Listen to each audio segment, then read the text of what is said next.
Hola, bienvenidos a todos y a todas a este nuevo video en la sección en la que hemos estado respondiendo a la pregunta ¿por qué los derechos humanos son considerados universales y cómo se garantiza su cumplimiento en los distintos contextos culturales? Mi nombre es Valentina Macías, estoy en segundo semestre de Relaciones Internacionales y por si no has visto los videos anteriores, en ellos hablamos pues en general del concepto de derechos humanos como tal, sus características.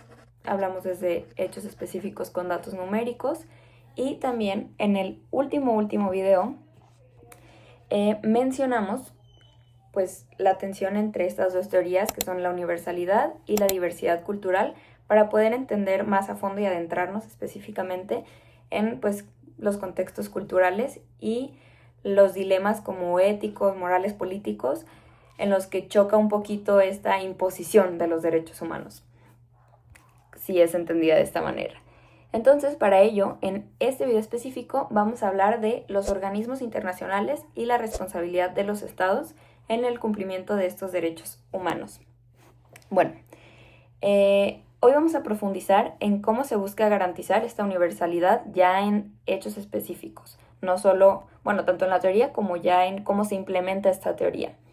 ¿Quiénes se encargan de proteger los derechos humanos y cómo funcionan estos mecanismos en contextos tan distintos como son Europa, África, América Latina? Porque una cosa es reconocer que los derechos son universales y como ya lo hemos visto en todos los videos, otra muy diferente es hacer que esta teoría se cumpla en la práctica. Entonces, para dar un poquito de contexto antes de empezar todo el debate, vamos a hablar del origen institucional de la garantía de estos derechos. Después de la Segunda Guerra Mundial, el mundo entendió que ya se necesitaban tomar medidas más grandes y crear instituciones que evitaran repetir estos horrores de la historia que fueron las guerras. Y para eso, en 1945, nació la Organización de las Naciones Unidas.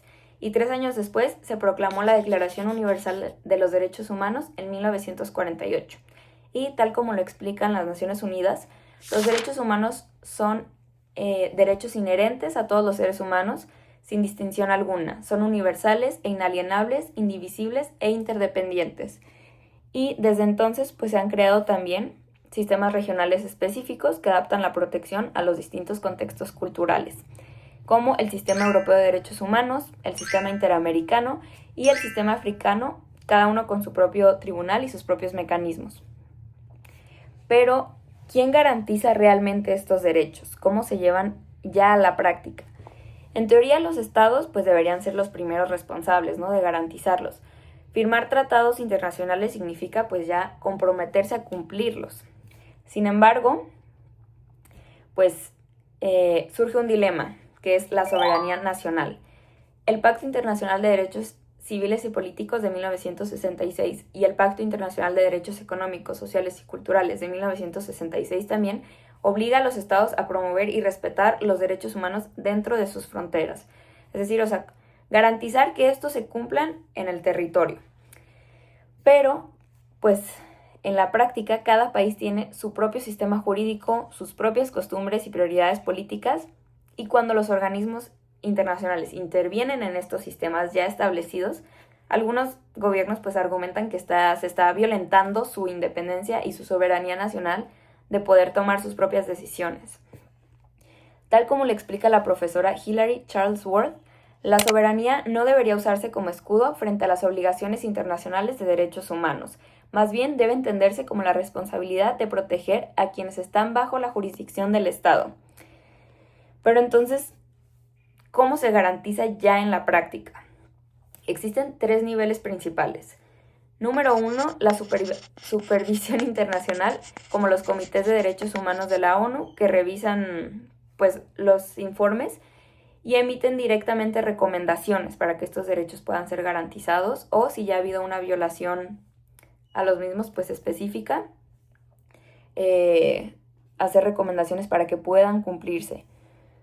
Luego están los tribunales internacionales y regionales, como la Corte Internacional de Justicia, la Corte Penal Internacional o la Corte Interamericana, en nuestro caso, de Derechos Humanos, que juzgan las violaciones graves, ya cuando es llevado a otro nivel. Y en el número 3 están los mecanismos de monitoreo y presión diplomática, como las revisiones periódicas universales del Consejo de Derechos Humanos.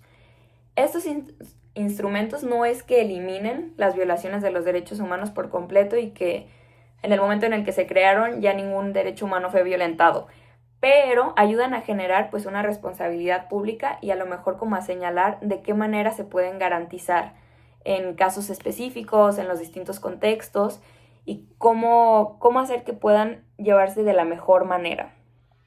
Como señala Jack Donnelly, la presión internacional, aun cuando carezca de coerción directa, puede crear un cambio normativo sostenido dentro de los estados. Y esto quiere decir que, con coerción directa quiere referirse a que a lo mejor no hay muchas veces procesos vinculantes o que tengan como consecuencias directas en los estados, pero ayudan a generar presión y la presión ayuda a movilizar. En otras palabras, la garantía no siempre funciona solo por la fuerza, como con castigos o, penalizaciones, sino por consenso internacional, transparencia y rendición de cuentas. Bueno, vamos a poner algunos ejemplos específicos. En América Latina, la Corte Interamericana de Derechos Humanos ha emitido sentencias históricas sobre desapariciones forzadas, libertad de expresión y derechos de pueblos indígenas, que los tres sabemos que son temas muy importantes y muy recurrentes en nuestro contexto. En el contexto tanto de México como, yo lo vi específicamente también en Colombia cuando viví por allá, y que tienen pues gran peso como en la manera en que nos desenvolvemos y en todo nuestro contexto en general. En África, la Comisión Africana de Derechos Humanos y de los Pueblos ha interpretado los derechos desde una visión mucho más comunitaria, incorporando valores tradicionales. Y en Asia, aunque no existe un tribunal regional, la cooperación dentro de la ASEAN está generando un marco de diálogo sobre derechos humanos con sensibilidad cultural. Y pues estos casos demuestran que la universalidad puede adaptarse al contexto sin perder como su esencia y su objetivo principal, que es preservar la dignidad humana. Garantizar los derechos humanos en contextos pues muy diferentes ya hemos visto que es una tarea muy compleja, pero las instituciones internacionales pues pueden crear normas que ayudan a regular y a pues mantener como prioridad garantizar, como ya dijimos, la dignidad humana y los derechos humanos básicos. Su aplicación ahí sí depende del compromiso de cada estado y de la presión de la sociedad civil y de la comunidad internacional. Y como dice Mary Robinson, ex alta comisionada de la ONU, los derechos humanos comienzan en lugares pequeños, cerca de casa, tan cerca y tan pequeños que no pueden verse en ningún mapa del mundo. Pues en el fondo la universalidad solo se hace real cuando cada gobierno, comunidad y persona actúa conforme a ella, que pues ahí es como lo complicado, ¿no? De toda esta pregunta que hemos respondido a lo largo de los videos, organizar a tanta gente y a los estados y a la comunidad internacional a que esté de acuerdo con una sola idea y que se garantice de la misma forma, pues realmente en la práctica no es posible si no se comprometen los estados con cumplirla y si no se adapta esta universalidad a los contextos específicos de las regiones, que es lo que se ha intentado hacer a través de las instituciones que ya mencionamos. Y bueno, en el siguiente video vamos a analizar cómo los nuevos desafíos, que puede ser la tecnología, el medio ambiente o las guerras, están transformando la manera en que entendemos y defendemos los derechos humanos. Muchas gracias.